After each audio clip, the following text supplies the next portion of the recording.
Alô, você, concurseiro de todo o Brasil, é um prazer mais uma vez recebê-lo em nossa companhia. Seja bem-vindo, meu amigo, minha amiga, a este site de sucesso, este site que vai fazer de você mais um dos nossos campeões. Sou o professor Jefferson Fiel, professor de matemática e de raciocínio lógico, e na aula de hoje, galera, uma aula super especial sobre trigonometria. Então, nós vamos estudar hoje a trigonometria no triângulo retângulo. São relações, são razões trigonométricas de seno, cosseno e tangente, cobradas por algumas bancas em determinados concursos. Então, para você que vai fazer aí o concurso, que tem lá no edital, na sua ementa, a palavra trigonometria, esta aula é para você. Beleza, galera? Vem comigo para nós darmos o pontapé inicial aí no estudo da trigonometria, galera.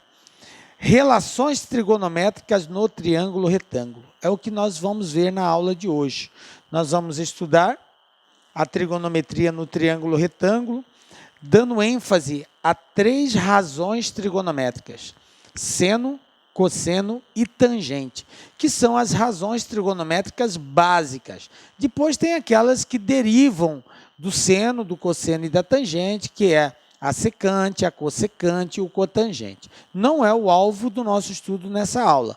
Nós vamos falar hoje sobre as relações básicas, que é o seno, cosseno e tangente, que são as mais cobradas aí nos concursos públicos, beleza? Além dessas razões trigonométricas, nós vamos aí resolver alguns probleminhas envolvendo conhecimento nesta área. Beleza? Então vamos lá.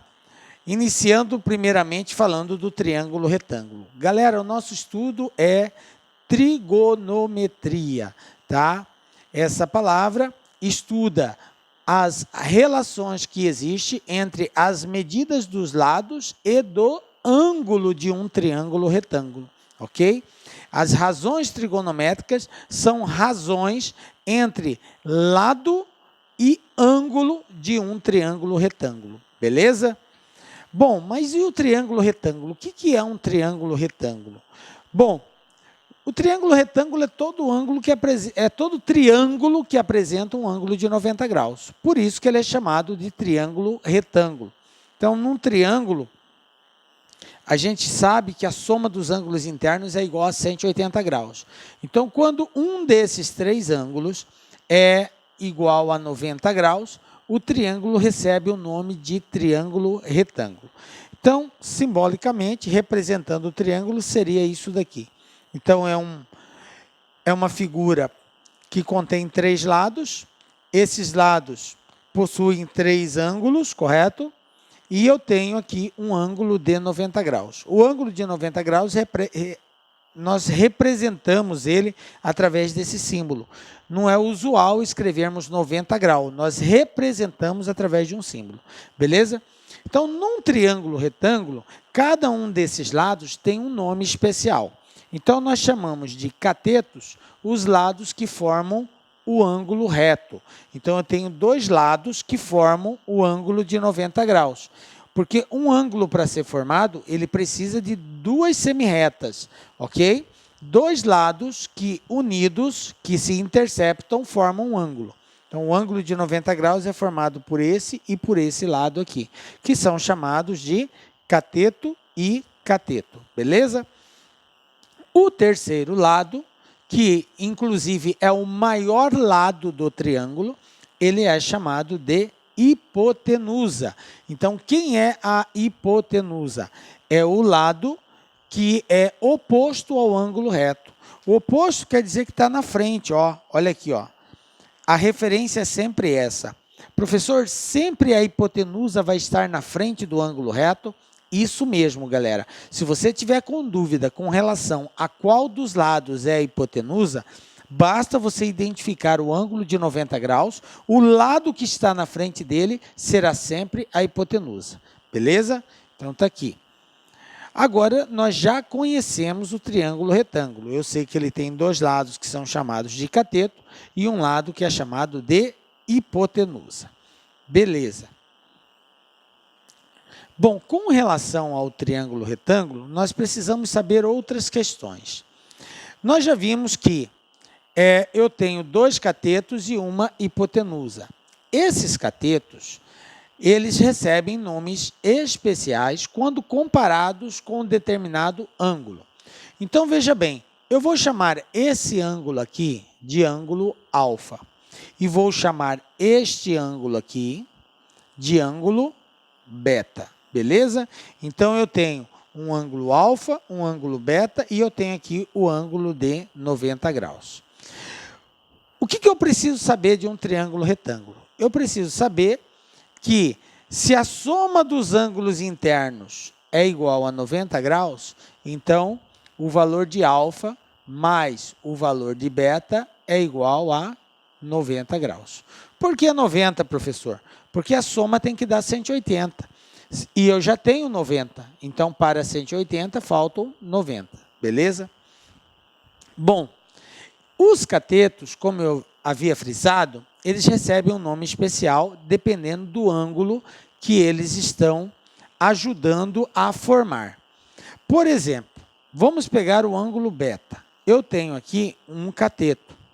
Este cateto, ele pode ser classificado como oposto ou como adjacente, ok? Este cateto pode ser chamado de oposto ou adjacente. Quando que um cateto é chamado de adjacente? Quando ele ajuda na formação do ângulo. Quando que um cateto é chamado de oposto? Quando ele não ajuda na formação do ângulo. Dessa forma, galera, nós só temos 2 situações. Ou o cateto é oposto ou o cateto é adjacente. Ou ele ajuda na formação, portanto adjacente, ou ele não ajuda na formação, portanto oposto. Professor, como assim ajudar na formação? Por exemplo, esse ângulo beta, para ser formado, depende de 2 lados do triângulo. Depende desse lado aqui e depende desse outro lado, que é a hipotenusa, correto? Depende de 2 lados. Eu dependo desse lado e desse outro lado. Tranquilo? Então, quem forma o ângulo beta? Um lado é a hipotenusa, o outro lado é esse cateto aqui de baixo. Então, eu digo que este cateto aqui de baixo, ele é adjacente ao cateto beta, ok? Ele é adjacente. Eu vou dar um nome para esse cateto. Eu vou chamar a hipotenusa de A, vou chamar aqui de B e vou chamar aqui de C. Então, o meu A é a hipotenusa. Isso aqui não muda. Esse não muda, beleza? O A é a hipotenusa. Então, eu digo que B, ele vai ser um cateto adjacente de beta, ok? Ele é um cateto adjacente em relação a beta. E C em relação a beta é o que, professor? O C vai ser um cateto oposto em relação a beta. Veja bem, então um ângulo vai ter um cateto que é adjacente e vai ter outro que é oposto. Quem é o adjacente de beta é o lado que eu chamei de lado B. Quem é o oposto de beta é o lado que eu chamei de C. Por quê? O ângulo C não ajuda na formação do ângulo beta. Quem ajuda é só o lado B. Entendem isso? Beleza. Agora vamos analisar o alfa. Tenho 2 catetos. Um ajuda na formação do alfa, o outro não ajuda. Então, eu digo que o cateto C, ele é adjacente de alfa. E o cateto B, ele é oposto de alfa. Entendem isso, galera? Esse lado B, que eu chamei de cateto B, ele é oposto ao ângulo alfa. Por quê? Porque ele não ajuda na formação de alfa. Já o C ajuda na formação. O alfa, para ser formado, precisa desse lado e precisa da hipotenusa. Então, o C contribui na formação do ângulo alfa. Portanto, ele é adjacente de alfa. Entendem isso? Beleza? Então, é importante a gente entender que o cateto no triângulo retângulo, ele pode ser classificado como adjacente ou como oposto. Depende. Se ele contribui na formação do ângulo, ele é adjacente. Se ele não contribui na formação do ângulo, ele é classificado como oposto. Detalhe, o cateto oposto sempre está na frente do ângulo. Observem, quem está na frente de alfa, ó, é o B. Quem está na frente de beta é o C.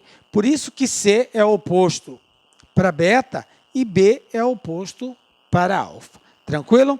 Agora que a gente já sabe o que é um cateto oposto, o que é um cateto adjacente, o que é a hipotenusa, nós podemos falar das razões trigonométricas. Porque uma razão trigonométrica nada mais é do que uma relação que existe entre a medida do lado e a medida do ângulo, ok? Basicamente, nós temos 3 razões trigonométricas. 3 razões trigonométricas. Eu tenho a razão seno, a razão cosseno e a razão tangente. Vamos falar de cada uma delas. Meus amigos, minhas amigas, você que está estudando para o concurso da PM de São Paulo 2016, nós do Lá Concurso preparamos um curso super competitivo. São mais de 180 videoaulas exclusivas para você. Atendemos 100% digital, temos uma ferramenta pedagógica muito bem sucedida chamada de Personal Coach. Aqui no Lá Concursos você vai estudar o restante dessa videoaula, que isso aqui é só uma pequena amostra do nosso conteúdo, e muito mais, material de PDF, Personal Coach, que eu estudo em regime de metas, por apenas 10 mensalidades de R$25. Você vai ter esse acesso aí e garanto vocês, se vocês cumprirem todas as nossas orientações pedagógicas, lá no dia da prova, lá no dia 5 de fevereiro de 2017, você fará uma grande prova. Tá certo, meus amigos? Espero vocês aqui no Lá Concurso. Já esquecendo, você quer o material de apoio dessa videoaula que você acabou de assistir? Então, aqui embaixo, aqui na descrição, tem um linkzinho, clica lá e faça seu cadastro e você baixa esse material gratuitamente. Forte abraço, fique com Deus e espero vocês aqui no LAC. Tchau, tchau. Clique lá.